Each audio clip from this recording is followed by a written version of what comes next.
Saudações, estudantes, tudo bem com vocês? Meu nome é Felipe, professor de filosofia, e hoje a gente está aqui em mais uma aula do segundo ano, onde faremos uma introdução a esse componente curricular.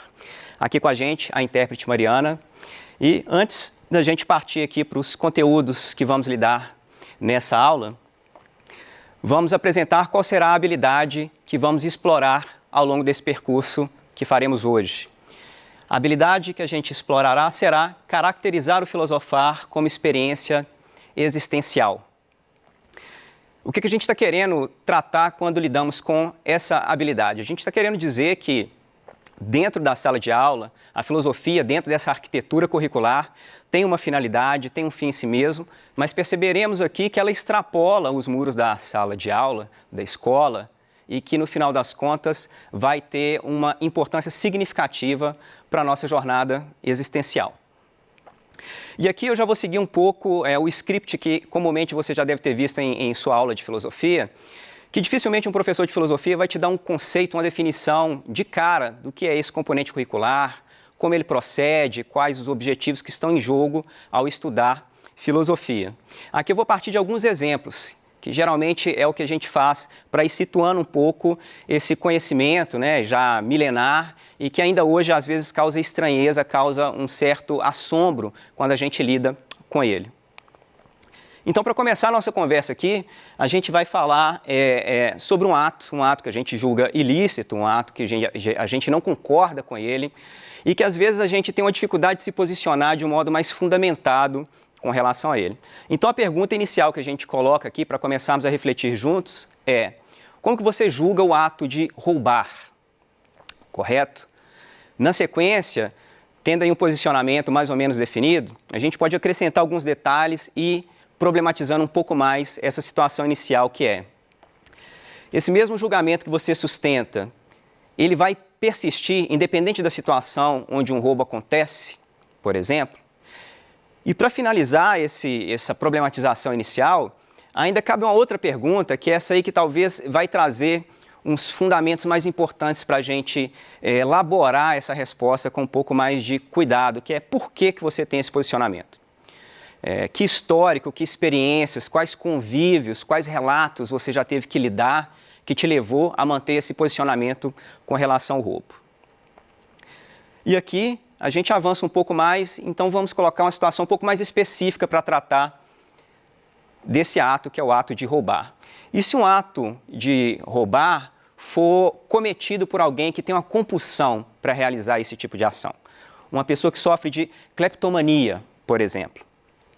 Aqui a gente vai ter várias abordagens possíveis quando a gente analisa esse tipo de fenômeno, esse tipo de ação. No campo do direito, a gente pode tentar olhar a proporcionalidade de uma pena, de uma punição, para quem comete esse ato tendo essa compulsão e aquele que não tem. Se a gente olhar pelo lado, pelo viés, pela perspectiva da psicologia, por exemplo, a gente vai tentar ver se isso se configura enquanto um transtorno psíquico, um transtorno mental, e de que modo a gente tem que abordar esse tipo de problema. Na área da saúde, a gente pode também tratar e ver qual tipo de tratamento, tipo de convívio necessário para estimular uma melhora, uma administração dessa situação. Ou seja, todas as ciências relacionadas a esse tipo de evento vai ter uma perspectiva geralmente complementar que vai favorecer a gente compreender esse evento um pouco melhor. E aí a questão onde que entra a filosofia aqui. E a filosofia, ela sempre vai dar um passo atrás, ela vai estar sempre subjacente a um problema. Então aqui o nosso ideal, a princípio, não é analisar e esmiuçar um objeto de conhecimento, mas entender um pouco essa definição e essa postura enquanto atitude existencial. Filosofia, nesse caso, está preocupada em saber se a gente realmente é um animal livre. E se uma pessoa que sofre dessa compulsão de roubar, será que ela tem menos liberdade do que eu? Então, as condições de escolha que ela tem diante de opções mais favoráveis e menos favoráveis, diante daquilo que deve ser recusado ou ser acolhido, será que ela vai ter as mesmas disponibilidades para executar essa escolha? E, por fim, como responsabilizar alguém que é mais livre ou menos livre, se é que a gente é um animal livre? Então, quando a gente estuda filosofia, a gente sempre vai dar esse passo atrás no pensamento cotidiano e explorar as questões maiores e mais profundas que fundamentam o nosso pensamento. A gente aprende, então, a identificar as conexões ocultas e os raciocínios falhos e buscamos desenvolver nosso pensar e nossas teorias de modo que estejam menos propensos a erros, lacunas ou incongruências. Essa é uma contribuição vital para a vida, para o conhecimento humano e, no final das contas, vai incidir diretamente na postura que a gente adota ao longo dessa jornada existencial que a gente define para nós mesmos, ou deveríamos definir. E por que deveríamos definir? Porque aqui, para delinear um pouco melhor esse conceito, essa definição de filosofia, é interessante a gente mostrar que a atitude filosófica, essa atitude existencial, ela vai se configurar enquanto uma atitude de resistência. E aqui eu elenquei apenas 4 pontos, dentre muitos outros, para a gente entender um pouco essa postura. O ato de filosofar, ele vai representar uma resistência, por exemplo, a essa contínua aceleração da nossa sociedade. Se a gente para olhar as exigências de produtividade, a correria diária que a gente tem, as demandas que são colocadas sobre nossas costas, a gente percebe que a gente está num nível profundo de cansaço, uma sociedade absolutamente cansada dessa rotina. A ponto de a gente cair numa armadilha, por exemplo, que é falar que meu dia precisaria de mais 4 horas, por exemplo, para que eu dê conta daquelas atribuições que me foram delegadas. Será que a questão realmente é essa? Ter mais horas para fazer o que deve ser feito? Ou administrar melhor e acatar, propor uma sociedade que tenha um ritmo um pouco diferente para que, de fato, a gente tenha uma qualidade de vida um pouco melhor do que a gente vai levando hoje em dia? A atitude filosófica também vai ser uma atitude de resistência a esses jogos de poder, principalmente com relação àqueles que julgam saber tudo, que têm um controle maior em suas mãos, um controle de influenciar, de levar a gente a acatar determinados posicionamentos, mesmo sem a gente ter condições de refletir e acabar gerando essa desigualdade que a gente encontra hoje em nossa sociedade. Além disso, a atitude filosófica, ela vai representar uma resistência, ela vai bater de frente à opinião indiscriminada. A gente não pode cair nesse posicionamento falacioso de que a gente tem uma liberdade de opinião absoluta. A gente não tem o direito de ofender e de humilhar o outro. A gente não pode desprezar o outro de tal modo que a dignidade alheia seja aniquilada. Esse próximo, ele goza dos mesmos direitos, tem os mesmos desejos e sofre tanto quanto eu. E isso é uma coisa muito intuitiva da gente perceber, a ponto de não cair nessa falácia de que a gente pode, indiscriminadamente, opinar sobre qualquer coisa sem averiguar as possíveis consequências desse tipo de ato. E, por fim, aqui a gente decidiu colocar que a atitude filosófica é uma atitude de resistência com relação às ideologias que acabam influenciando as nossas reflexões e também as nossas ações cotidianamente. Muitas vezes, quando a gente fala de ideologia, a gente está falando aí de um modo bem geral desses pacotes, desses conjuntos de valores que eu tenho, você tem, todo mundo tem, sempre estão aí ao longo desses outros 3 pontos anteriores, né? Se digladiando essa questão do poder, etc., o que pode acontecer de um jeito amistoso e é saudável ter esse dissenso para a gente construir cada vez um conhecimento mais sólido, mas muitas das vezes a gente está submetido a uma ideologia que nos controla e ela é tão bem estabelecida, tão bem arquitetada, que leva a gente a acreditar, mesmo tendo um prejuízo com relação a ela, a que a gente ainda está na vantagem e a gente ainda começa a defender esse tipo de valor. Se a gente não tem ferramentas apropriadas para combater, para fazer uma resistência a esses eventos, dificilmente a gente vai adotar uma atitude existencial nesse sentido. Geralmente alguém vai tomá-la por nós. E aí que está o erro crasso que a gente pode cometer e depois nem entender como que foi essa jornada que a gente chama de vida aconteceu. E aí a gente para refletir aqui um pouco, né? Então, que postura que eu tenho que assumir diante de todas essas situações que a gente elencou aqui, que caracterizam esse mundo contemporâneo? Será que, enquanto atitude filosófica, você não deveria estar aí agora fazendo resistência a tudo isso que eu estou falando? Se por acaso você pensou nessa possibilidade, já conseguiu aprender bastante qual que é a proposta que a gente tem que ter. A gente tem que problematizar tudo que chega até nós. Não obrigatoriamente para destruir aquilo e colocar algo no lugar, às vezes simplesmente para a gente consolidar aquilo que a gente adota inicialmente. Mas isso obrigatoriamente deveria passar pelo julgo, pela problematização do que está sendo apresentado para a gente. Então, se a sua atitude foi essa, de confrontar isso que a gente está fazendo aqui, isso é louvável na medida que a gente agora vai continuar conversando e ver se realmente isso se sustenta de algum modo, correto? Qual a atitude que a gente deve adotar? A gente tem várias possibilidades, a história da filosofia é muito vasta. Aqui a gente selecionou 2 pontos muito significativos para a gente, que é impossível adotar uma atitude filosófica legítima se a gente não faz isso enquanto um exercício de paciência. Se a gente quer combater essa aceleração que engole a gente nessa rotina, que mal a gente percebe acontecer, é apenas com esse exercício de paciência que é possível. É impossível argumentar, conceituar e construir um conhecimento seguro se não for cuidadoso. Essa aceleração ela é tão problemática, né, que às vezes você está aí consumindo uma notícia que tem lá um vídeo, uma duração de 2 minutos, e depois de 30 segundos você já está impaciente porque parece que você perdeu metade do seu dia escutando aquilo ali. E ainda a gente acredita que domina aquela notícia, aquele conhecimento que foi colocado ali naquela comunicação, por esse curto prazo de tempo que a gente consumiu aquela notícia. Essas são as armadilhas que geralmente a gente cai se a gente não entende como esse contexto se configura. E uma outra questão para além da paciência é que justamente se a gente desacelera para assumir para nós mesmos a nossa capacidade de reflexão e ação, se a gente não faz esse processo, a gente não vai ser afetado pela realidade, afetado pelos fenômenos, pelas relações, que são justamente os elementos que precisam ser problematizados, apreendidos e apropriados por nós ao longo do nosso dia a dia. Isso que vai trazer qualidade de vida para nós. Lá na Grécia Antiga, isso desde o início da filosofia, já era algo observado, é o que a gente chama de taumatzen, que é esse espanto diante da configuração do real, da nossa existência enquanto ser humano. Isso é o que vai levar a gente a se apropriar, se assumir enquanto tal, ou seja, enquanto uma espécie capaz de elaborar a realidade por um método racional. E aqui algumas conclusões intermediárias que a gente pode chegar. A filosofia, ela vai te desestabilizar. A filosofia, muitas vezes, ela vai ser desconfortável, correto?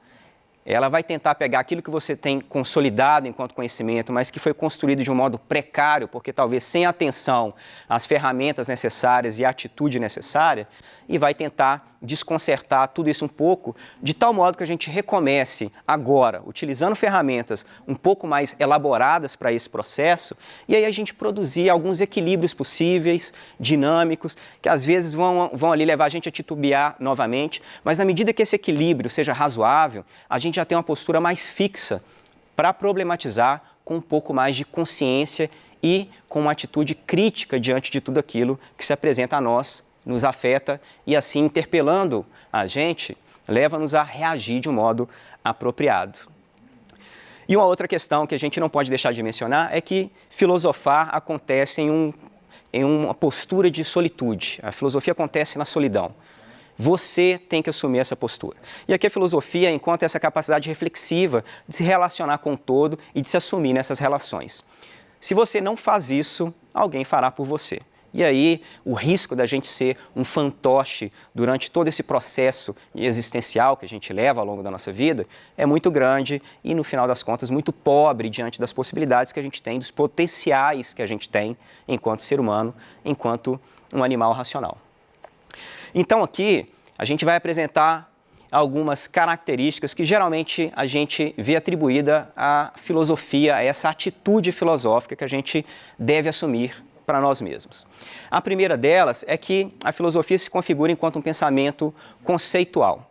É interessante se a gente for parar para olhar o que eu vim fazendo até então aqui, eu estou aqui fazendo barulho e gesticulando o tempo inteiro, correto? Só que a gente compartilha desses signos. Tudo isso que eu estou fazendo aqui tem um significado que é compartilhado. Então a gente está criando aqui uma comunicação. A interpretação de Libras, a língua de sinais brasileira, que ocorre aqui simultaneamente, também é uma forma de comunicação que vai acessar o nosso público de modo em geral. Porque esses signos também são significativos, são construídos dentro de uma comunidade significativa que vai ter uma língua tão elaborada quanto essa língua oral que a gente está utilizando aqui para essa aula também. Então, esse pensamento conceitual é justamente esse pensamento que vai dar significado para essa realidade e vai favorecer a nossa compreensão de tudo que acontece. E a gente se apropria disso e elabora um conhecimento sólido, digno de confiança, para que a gente leve adiante essa produção de conhecimento, que a nossa cultura sempre foi esse processo educacional e cumulativo. Um outro ponto relevante é que a filosofia, por mais que ela seja feita de uma forma solitária, ela tem uma postura dialógica que a configura. Diálogo, se a gente para pensar na etimologia da palavra, dia do grego, que significa através de, por meio de, e o logos, que quer dizer a razão, é uma etimologia muito bonita para o que a gente pode realizar enquanto diálogo. Essa troca, esse consenso ou a conclusão de um dissenso por meio de duas racionalidades que se colocam em relação. E por fim, assim como a gente fez bem no início aqui da nossa conversa, falando lá da cleptomania, dessa compulsão por roubo e como a gente pode analisar por várias perspectivas distintas, a filosofia tem uma atitude radical, ela vai na raiz do problema. E aí, você pode aí de novo me confrontar, me questionar com toda razão. Ok, que postura que eu vou adotar? Eu tenho que, no final das contas, expor meus conceitos, defender posicionamentos e etc. Como é que eu faço isso sem dar minha opinião? Porque a gente tem uma distinção muito clara aqui entre conhecimento e opinião. Não sei, é bem provável que você já tenha escutado a sua professora ou professor de filosofia, que a sua opinião talvez não vale muito na aula de filosofia, porque o que conta ali é um conhecimento mais consolidado. Ou seja, achar alguma coisa por isso e acabou, não tem muito lugar quando a gente está querendo dizer algo. Eu acho isso por causa de A, B, C e D. A e B tem uma relação causal, leva à questão X, que a gente vai explorar, associada à questão Y, e aí a gente desenvolve um conhecimento mais elaborado. Então, filosoficamente falando, a postura que a gente tem que adotar dentro desse componente curricular, com os objetos de conhecimento que a gente tem que lidar, com as habilidades a serem desenvolvidas e na vida como um todo, a gente tem que sempre, então, problematizar, correto? Ou seja, a gente tem que entender os fenômenos não como algo absolutamente dado e definitivo, mas passíveis de serem problematizados. A gente tem que conceituar e, por fim, levando em consideração a ideia do diálogo, argumentar para a gente entender se realmente tudo aquilo que está acontecendo via essa troca racional de informações e conhecimentos realmente é digno de ser levado adiante. Se a gente resgata, então, aquela habilidade inicialmente apresentada, olhar, observar, analisar a filosofia enquanto uma atitude existencial, a gente pode olhar que nesse breve percurso que a gente teve aqui hoje, a gente vai conseguir constatar, então, que a filosofia ela vai surgir de um movimento natural de assombro, ou seja, dessa abertura que a gente tem à realidade, de tal modo que essa realidade nos afete e obrigatoriamente nos leve a se posicionar, que é o que a gente está chamando aqui de assombro, de espanto diante dessa configuração do real e também diante dessa condição humana que a gente tem. A gente é esse animal que tem condições de, utilizando uma linguagem simbólica, se relacionar de uma forma distinta com o todo, de tal modo que nenhum outro animal, além de nós, dá conta de realizar. A gente também conseguiu ver nesse breve percurso que a filosofia, apesar de ser transdisciplinar, de ter essa pegada na escola, a gente viu que ela está na base, no fundamento e na problematização de várias outras ciências, né? A filosofia, que é considerada aí a mãe das ciências, nesse sentido primordial do surgimento dela e das ramificações que foram acontecendo ao longo da história. Apesar da filosofia também favorecer no cumprimento desse papel de conhecer melhor e elaborar melhor as outras ciências, ela tem uma identidade, ela tem objetivos próprios, ela tem características que vão deixar muito claro como ela funciona e que foi um pouco do que a gente elencou aqui nessa aula. E por fim, como a gente já havia salientado anteriormente, a atitude filosófica ela extrapola os domínios da escola e vai influenciar a nossa vida de uma forma muito concreta. E na impossibilidade, na ausência de tomar essa atitude, fica aquele alerta. Alguém geralmente vai fazer isso por você e as consequências comumente não são nada agradáveis quando a gente constata o que a gente perdeu nesse processo, a potencialidade que a gente tem de assumir por si só a atitude que a gente deveria ter de resistência diante de todos esses obstáculos, essas adversidades que geralmente a gente encontra nessa questão de jornada existencial que a gente sempre leva, correto? Aqui são algumas das referências que a gente utilizou para elaborar essa aula. Vale a pena consultar esse material, correto? Alguns aí voltados mais para o professor, mas todo estudante consegue, acessando dessas obras, usufruir disso aí.